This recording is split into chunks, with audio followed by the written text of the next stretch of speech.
314ኛ ቀናችን ነው። በእግዚአብሔር ጸጋ መስከረም 1 የእግዚአብሔርን ቃል ዘፍጥረት 1 ብለን ጀምረን እያነበብንና እያጠናን እዚህ ደርሰናል። እስከ ጳጉሜ 22 ድረስ አብረን እንጓዝ። ዛሬ የምናነበው የእግዚአብሔር ቃል ክፍል የሐዋርያት ሥራ መጽሐፍን ከምዕራፍ 10 እስከ 12 ድረስ ያለውን ነው። አብረን እናንብብ። በጌታ በኢየሱስ ስም አነባለሁ። ሐዋርያት ሥራ ምዕራፍ 10። በቂሳሪያ ኢጣሊቄ ለሚሉት ጭፍራ የመቶ አለቃ የሆነ ቆርኔሌዎስ የሚሉት አንድ ሰው ነበረ። እርሱም ከቤተሰቦቹ ሁሉ ጋር እግዚአብሔርን የሚያመልክና የሚፈራ ለሕዝብም እጅግ ምጽዋት የሚያደርግ ወደ እግዚአብሔርም ሁሉ ጊዜ የሚጸልይ ሰው ነበረ። ከቀኑም 9 ሰዓት ያህል ቆርኔሌዎስ ሆይ የሚለውን የእግዚአብሔርን መልአክ ወደ እርሱ ሲገባ በራእይ በግልጥ አየው። እርሱም ትኩር ብሎ ሲመለከት ደንግጦ ጌታ ሆይ ምንድን ነው አለ። መልአኩም አለው ጸሎትህና ምጽዋትህ በእግዚአብሔር ፊት ለመታሰቢያ እንዲሆን አረገ። አሁንም ወደ ኢዮጴ ሰዎችን ልከ ጴጥሮስ የሚባለውን ስምዖንን አስመጣ።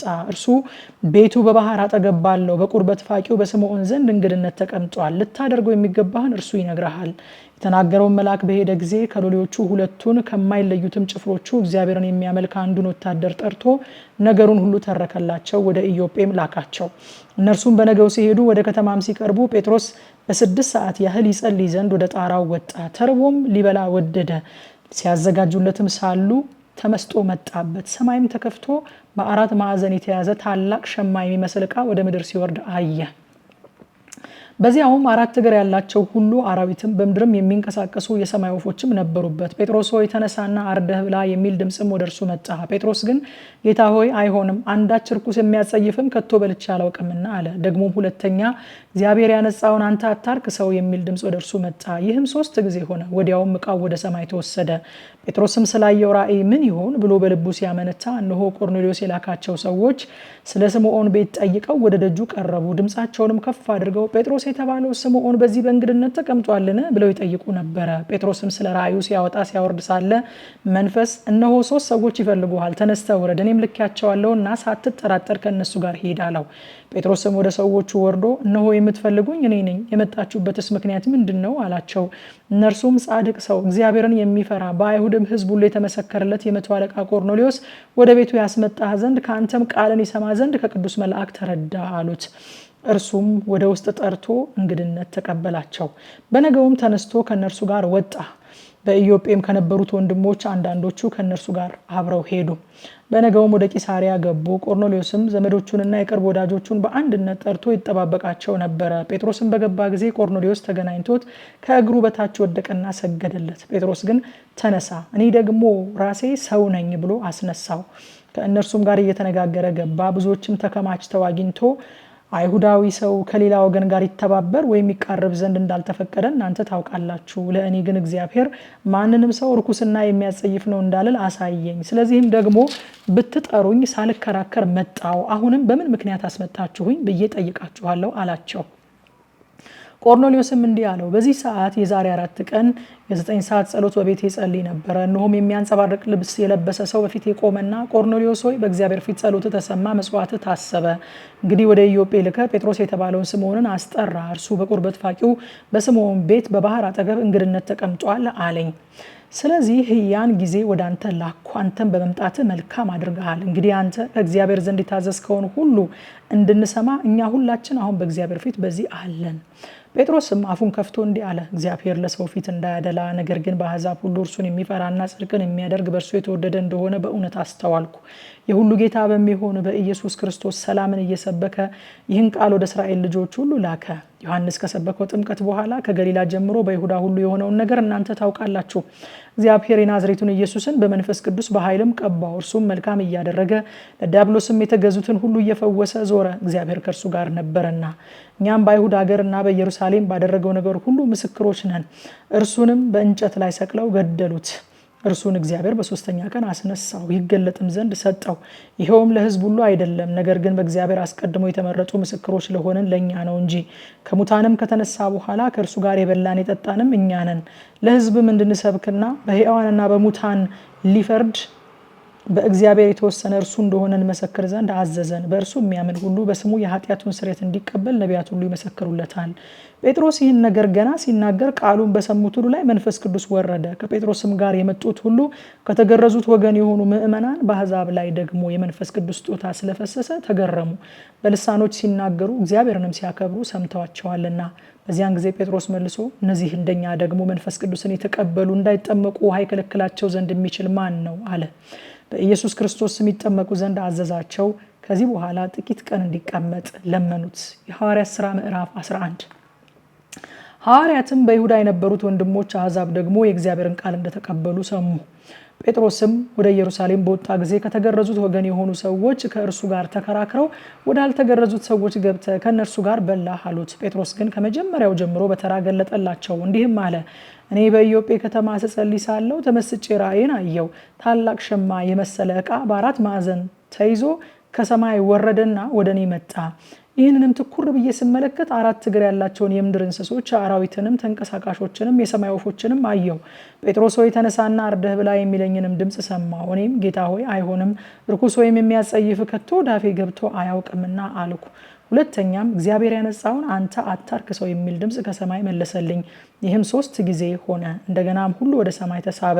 እነሆም ያን ጊዜ 3 ሰዎች ከቂሳሪያ ወደ እኔ ተልከው ወዳለሁበት ቤት ቀረቡ። መንፈስም ሳልጠራጠር ከእነርሱ ጋር እሄድ ዘንድ ነገረኝ።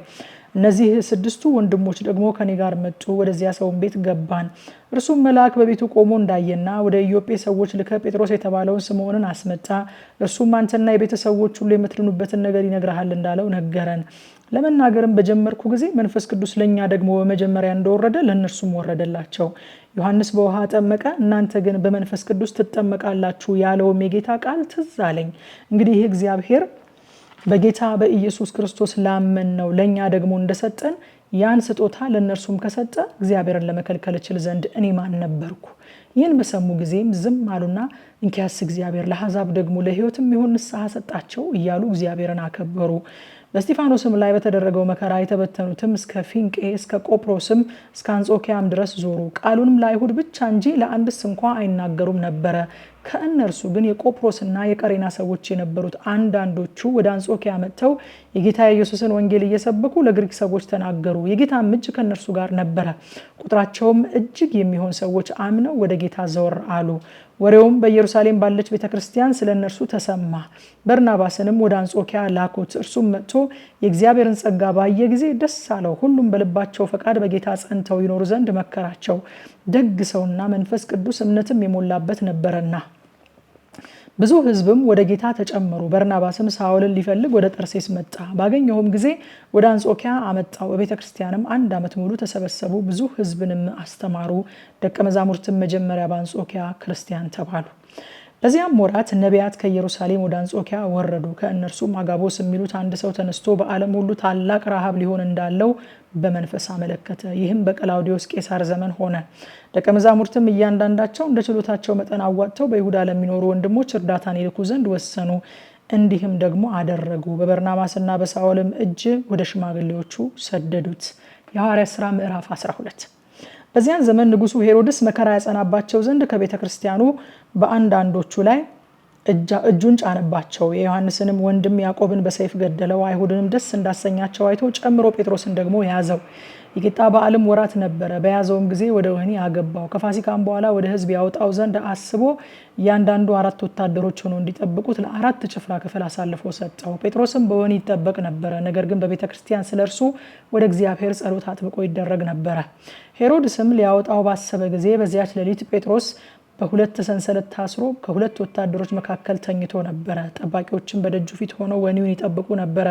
እነሆም የጌታ መልአክ ቀረበ፣ በቤትም ውስጥ ብርሃን በራ። ጴጥሮስንም ጎድኑን መትቶ አነቃውና ፈጥነ ተነሳ አለው። ሰንሰለቶቹም ከእጁ ወደቁ። መልአኩም ታጠቅና ጫማህን አግባ አለው። እንዲሁም አደረገ። ልብስህን ልበስና ተከተለኝ አለው። ወጥቶም ተከተለው። ራእይንም የሚያይ ይመስለው ነበር እንጂ በመልአኩ የሚደረገው ነገር እውነት እንደሆነ አላወቀም። የመጀመሪያውንና የሁለተኛውን ዘብ አልፈው ወደ ከተማ የሚያወጣውን ወደ ብረቱ መዝጊያ ደረሱ። እርሱም አውቆ ተከፈተላቸው። ወጥተውም አንዲት ስላች አለፉ። ወዲያውም መልአኩ ከእርሱ ተለየ። ጴጥሮስም ወደ ልቡ ተመልሶ ጌታ መልአኩን ልኮ ከሄሮድስ እጅና የአይሁድ ሕዝብ ይጠብቁት ከነበረው ሁሉ እንዳዳነኝ አሁን በእውነት አወቅኩ አለ። ባስተዋለም ጊዜ እጅግ ሰዎች ተከማችተው ይጸልዩበት ወደ ነበረው ማርቆስ ወደ ተባለው ወደ ዮሐንስ እናት ወደ ማርያም ቤት መጣ። ጴጥሮስም የደጁን መዝጊያ ባንኳኳ ጊዜ ሮዴ የሚሏት አንዲት ገረድ ትሰማ ዘንድ ቀረበች። የጴጥሮስንም ድምጽ መሆኑን ባወቀች ጊዜ ከደስታዋ የተነሳ ደጁን አልከፈተችም። ነገር ግን ወደ ውስጥ ሮጣ ጴጥሮስ በደጅ ፊት ቆሞ እንዳለ አወራች። እነርሱም አብደሻል አሏት። እርሷ ግን እንዲሁ እንደሆነ ታስረግጥ ነበረ። እነሱ መልአኩ ነው አሉ። ጴጥሮስ ግን ማንኳኳቱን አዘወተረ። ከፍተውም አዩትና ተገረሙ። ነገር ግን ዝም እንዲሉ በእጁ ጠቅሶ ጌታ ከወህኒ እንዴት እንዳወጣው ተረከላቸውና ይህን ለያዕቆብና ለወንድሞች ንገሩ አላቸው። ወጥቶም ወደ ሌላ ስፍራ ሄደ።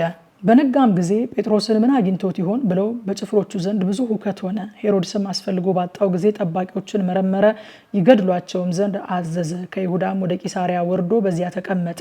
ከጢሮስና ከሲዶና ሰዎችም ጋር ተጣልቶ ነበረ። በአንድ ልብ ሆነውም ወደ እርሱ መጡ። የንጉሥንም ቢትወደድ ብላስጦስን እሺ አሰኝተው እርቅ ለመኑ። አገራቸውም ከንጉሥ አገር ምግብን ያገኝ ነበርና። በተቀጠረ ቀን ሄሮድስ ልብሰ መንግስቱን ለብሶ በዙፋኑ ተቀመጠ። እነርሱንም ተናገራቸው። ሕዝቡም የእግዚአብሔር ድምፅ ነው የሰውም አይደለም ብለው ጮሁ።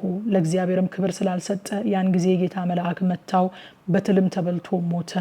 የእግዚአብሔር ቃል ግን ያድግና ይበዛ ነበረ። በርናባስና ሳውልም አገልግሎታቸውን ፈጽመው ከኢየሩሳሌም ተመለሱ። ማርቆስ የተባለውን ዮሐንስንም ከእነርሱ ጋር ይዘውት መጡ ይላል። ማታ 3 ሰዓት በኢትዮጵያ ሰዓት አቆጣጠር በቲክቶክ እና ቴሌግራም ገጻችን በቀጥታ ስርጭት እንደ ሁልጊዜው አሁን ያነበብኩትን ክፍል በጥልቀት እናጠናለን። ኑ አብረን እናጥና።